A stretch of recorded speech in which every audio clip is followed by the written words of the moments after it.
जिससे तुम जानते हो, जिससे तुम देखते हो, जानना ज्ञान है और देखना दर्शन है। जानन देखन स्वभावी जो है उसका नाम आत्मा है। किसी ने प्रश्न किया आपसे, रोज प्रवचन में जा रहे प्रतिदिन, ये किसकी बातें होती रहती है? बोले कहीं भी घुमा के पहुंचो, जैन दर्शन आत्मवादी दर्शन है। कहीं भी घूमा के पहुंचो आत्मा की बात करता है। अरे मित्र, वो आत्मा की बात कोई भिन्न बात नहीं है। आत्मा की बात मतलब अपनी बात। आत्मा की बात मतलब अपनी बात। विजय पुत्र, बेटा खड़े होना। आपका शरीर सुंदर है कि नहीं? ठीक, शरीर सुंदर है ना बेटा? शरीर सुंदर है ना? तो आपका शरीर सुंदर है, इस सुंदर शरीर में कौन है? देखो, पढ़ा के लाते क्या भाई?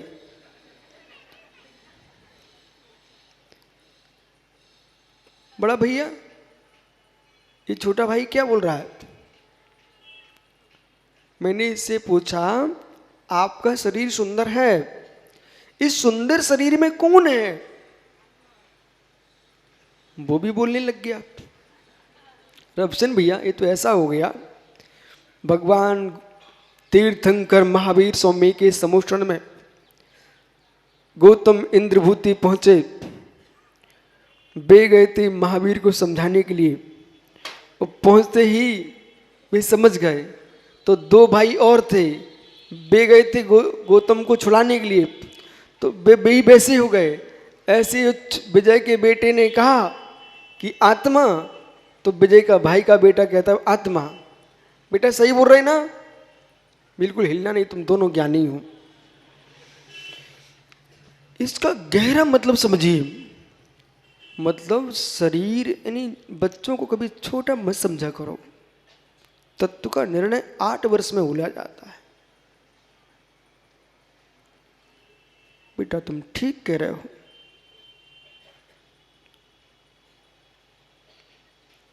यदि शरीर आत्मा होता होता तो मृत्यु के बाद भी शरीर को काम करना चाहिए। सही है ना? इसका मतलब है जब किसी की मृत्यु हो जाती है, मरण हो जाता है, वो कुछ नहीं कर सकता है। क्यों नहीं कर पा रहा है? क्योंकि आत्मा निकल गई है। ये आस्तिक का प्रभाव है।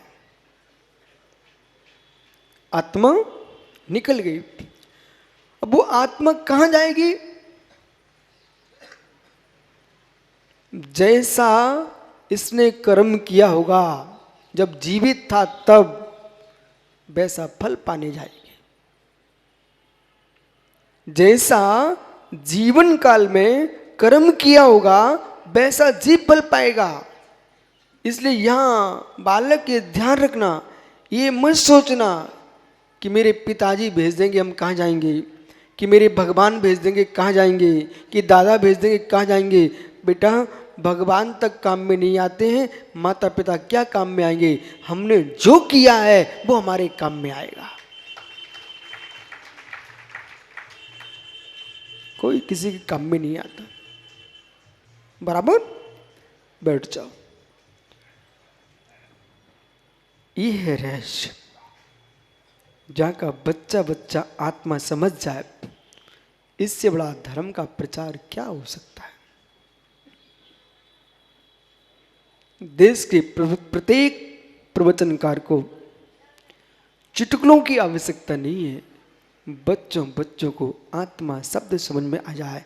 आत्मा शब्द नहीं, उनको भान हो जाए कि शरीर सुंदर अवश्य है, पर सुंदर शरीर रहने वाली कोई दूसरी वस्तु है, उसका नाम आत्मा। चाहे सोने का पिंजड़ा हो, चाहे चांदी का हो, चाहे ज्ञानियों लकड़ी का हो, पर पिंजड़ा चिड़िया नहीं होती।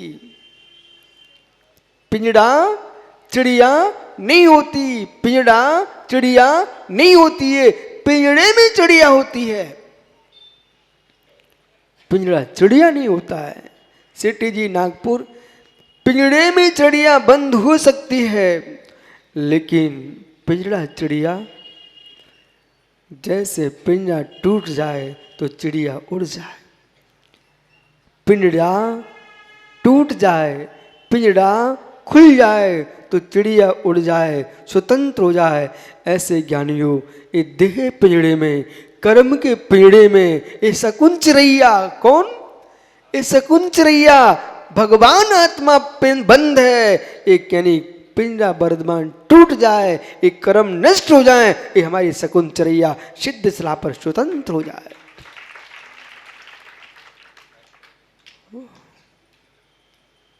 ये चिड़िया है, ये चिड़िया है, ये चिड़िया है, ये शकुन चिड़ैया है। बेटा, घर घर की मुड़ेर पर बैठ चुकी शकुन चिड़ैया, घर घर की मुड़ेर पर बैठ चुकी है शकुन चिड़ैया। समझो मैं क्या बोल रहा हूं?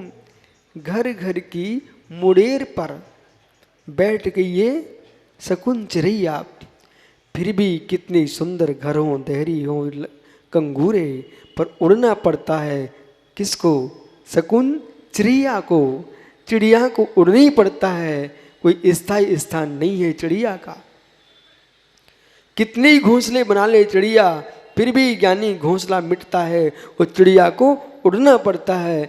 बेटा घर में जाना, वो विजय चौधरी से कह देना, ज्ञानी सुन, घर घर की मुड़े पर बैठती है चिड़िया, और उड़ना पड़ता चिड़िया को। ऐसे ही चाहे मेरे दादा के घर में तुम आके बैठ गए हो, चाहे दूसरे घर में बैठ के आओ, पर हे चिड़िया उड़ना पड़ेगा। उड़ने के पहले कुछ ऐसा गुनगुना लो, उड़ने के पहले ऐसा गुनगुना लो, फिर ना बनना पड़े चिड़ैया।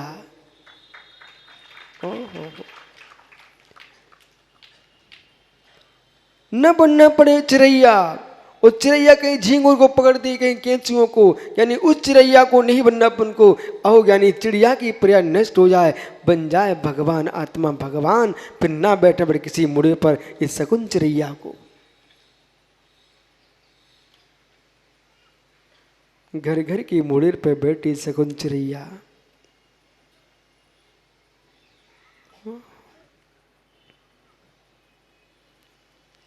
उड़ना तो पड़ेगा ना, उड़ना तो पड़ेगा ना, उड़ना तो पड़ेगा ना। इस देह की मुड़े पर क्यों मंडरा रही तू चिड़ैया? यानियों इस देह पीढ़े पर क्यों मान कर रही चिड़िया?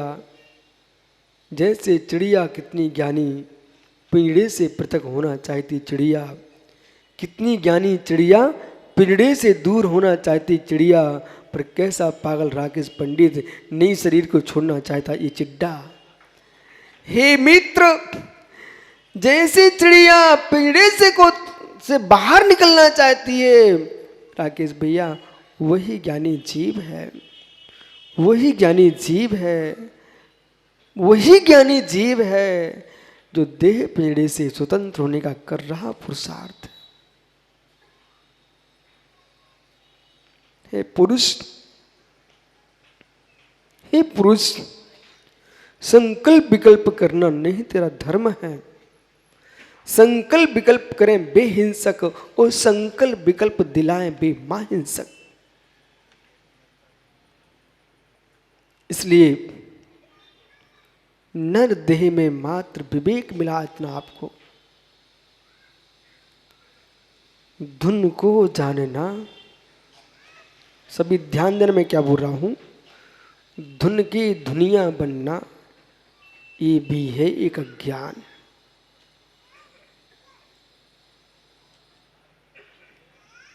देखो भाई, जैसे मंदिर का शिखर चढ़ता ना, शिखर जैसे जैसे ऊपर चढ़ता जाता है, महत्वपूर्णता बढ़ती जाती है, पर संकोच होता चला जाता है। शिखर जैसे ऊंचा ऊंचा होता जाता ना, संकुचित होता चला जाता, लेकिन चोटी चोटी चोटी, जहां कलश होता है अंतिम चोटी, शिखर का कलश।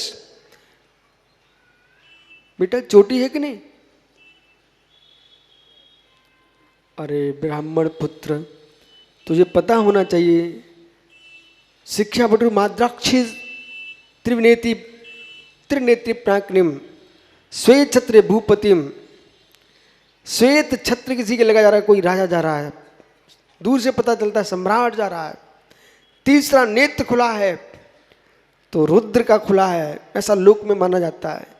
तीसरा नेत्र खुला है, परमात्मा तीर्थंकर केवल ज्ञान का तीसरा नेत्र खुला है। यानी ऐसे बालक अपने पिताजी से कहना हम ब्राह्मण पुत्र हैं, बटुक हैं, बिना चोटी के बटुक की पहचान नहीं होती है। बटुक खड़ा हो जा, देख बेटा चोटी कहाँ है? ये चोटी है बेटा, भूल मत करना, अपने को चोटी रखाना है। शिक्षा सिखाए बटू मदाक्षित मद्राक्षित, यानी बटू की पहचान तो बटू को ही दिख रहा है। देखो पंडित ऐसे ही होना चाहिए, छोटा कट का। तो बटुक की पहचान सिखा, चोटी। और जब तक चोटी में गांठें लगी हैं तो बेटा तुम विषय समझो। चोटी क्यों? सबसे ऊपर शरीर में होती है चोटी, तो मात्र बाल ही बड़े नहीं कर लेना चोटी के, वो संकेत है। मैं आपको रह सकता हूं, बगल में अपने एक तीर्थ है वो बरासुम। मुझे कल एक जानकारी मिली, बरासुम में एक सेठ था, उस सेठ के यहां 7 ध्वजाएं लगी हुई थी। और ये प्राचीन ग्रंथों में मैंने पढ़ा कि जिस सेठ के पास जितनी संपत्ति होती थी उतनी ध्वजाएं लगता था अपने घर पर।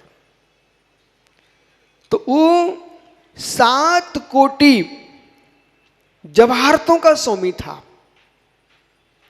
और जितनी कोटि के धन था उसके पास उतनी से उसके ध्वजाएं थी। तो वर्तमान में जो नीचे का मंदिर है, उस मंदिर के पीछे उस सेठ की हवेली थी, और वहां 7 खजाने भरे हुए थे लबालब। उसी बीच में सम्राट वहां से निकलता है तात्कालिक, और जब निकलता तो उसने देखा कि 7 ध्वजाएं हैं। जरूर कोई संपत्तिशाली आदमी है, और मन में सोच के गया इसके खजाने अपन को लूटना है, राज्य में मिलाना है, ऐसा सोच के निकल गया। उस सेठ को मालूम चला कि यहाँ से सम्राट निकला है और उसकी भावनाएं बदली हुई हैं। मालूम सेठ ने क्या किया बेटा, 2 खजाने का धन तो था, बरासों में उस क्षेत्र में जितने गरीब लोग थे सबको बांट दिया। और जब वापिस सम्राट निकला 2 ध्वजाएं हटा दी। तो राजा ने पूछा यहां पर 7 ध्वजाएं थी, ये 2 ध्वजाएं कहां गई? सेठ को बुलाया गया, बोले महाराज 2 खजाने हमने गरीबों को बांट दिए। बोले क्यों? क्यों क्या है? कितने निडर लोग रहते थे। बोले फांसी तो लगेगी लेकिन सत्य कहने में क्या जाता है। बोले स्वामी महाराज बात ऐसी है कि आप लूटते, सो हमने पहले गरीबों को बांट दिए। हमारे हाथ में तो तब भी नहीं बचता, कम से कम हमारे नगर के गरीब लोगों के घर में जाएगा तो वो हमारे नगर में तो रहेगा। राजा इतना खुश हुआ, बोले जहां का सेठ इतना उदार हो और गरीबों प्रति इतनी भावना अच्छी रखता है, उसके 2 खजाने जो बटे थे ना, वो अपने खजाने से उसको 2 खजाने भरवा दिए, और उसकी 7 की 7 ध्वजाएं पुनः लग गई। तो वे ध्वजाएं क्यों होती थी बेटा? जिस सेठ के पास जितना धन होता था अपने भवन में उतनी ध्वजाएं लगाता था। तो जैसे गरीब के घर में थी नहीं थी ध्वजा नहीं थी, वो धनिकों के घर में थी। तो जिसके घर में धन है तो ध्वजा उसकी चोटी पर लगी हुई है। ऐसे बेटा जिसके पास विद्या का धन होता है वो अपनी चोटी सिखा रखता है। विद्या का धन विषय समझो, कोई ये नियम नहीं है कि ब्राह्मण के पास ही शिखा दिखेगी। जिसके पास विद्या है शिखा है। किसका धन अपने पास? ज्ञान का धन है। बस बेटा तुम समझो मैं संकेत क्या कर रहा हूं। जब दोनों इतने विद्वान बनना और फिर शिखा दिखे, और ऐसे विद्वान नहीं बने कि एक दर्शन की, सब दर्शी साम्य भाव। जब ज्ञानी होगा जीव, यही तो मैं छाबड़ा से और ज्ञानी से बोलता रहता हूँ, भाई तुम भिंडी की गली के पंडित बन के मत जियो। वो आशीष से मैंने उस दिन यही तो कहा था, कहाँ तुम पक्ष के पंडित बनते हो। विद्वान बनना है तो पूरा राष्ट्र के विद्वान बनो। मालूम पन्नालाल साहित्याचार्य हुए सागर में, इतना ज्ञानी जीव था कि राष्ट्रपति पुरस्कार प्राप्त हुआ है। राष्ट्रपति अभी अभी प्रेमचंद फूलचंद प्रेमी आए हुए थे, उनको अभी राष्ट्रपति कोविंद ने पुरस्कृत किया है। किसके नाम पर? कोई धन के नाम पर नहीं किया, मात्र विद्या के नाम पर किया है। और उसी में एक बालक छोटा सा पंडित और था आशीष, उसका सम्मान होने वाला है। किसके नाम पर? प्राकृत भाषा के नाम पर। इसलिए ज्ञानियों राष्ट्र के विद्वान बनो, पंथों पक्षों के विद्वान मत बनो, प्राणी मात्र कल्याण का उपदेश देने के लिए बनो। इसलिए जहां पर शिखा है, शिखा किसकी पहचान? ध्वजा किसकी पहचान? देश की ध्वजा लहरा रही मतलब देश हमारा स्वतंत्र है। ऐसे ही जिसके भवन पर ध्वजाएं फैला रही हैं मतलब धनपति है। ऐसे जिसकी चोटी पर शिखा मंडरा रही है वो मित्र ज्ञान का धनी है। आए हो पंडित जी, शिखापति। और बालक बेटा ये आज से नहीं रखा है, ये 88 से ध्वजा रखा है। शिखा इसकी भाई की 88 से शिखा रखा हुए है। ये आचार्य विराग सागर का चेला है, जो है विवाह से ज्ञानी स्वीकार तो करना पड़ेगा। संसार में पापी बहुत होते हैं, पर महापापी वो होता है जो उपकारी के उपकार को भूल जाता है। संसार में पापी बहुत होते हैं, पर महापापी वो होता है जो निक्कू भाई उपकारी के उपकार को भूल जाता है।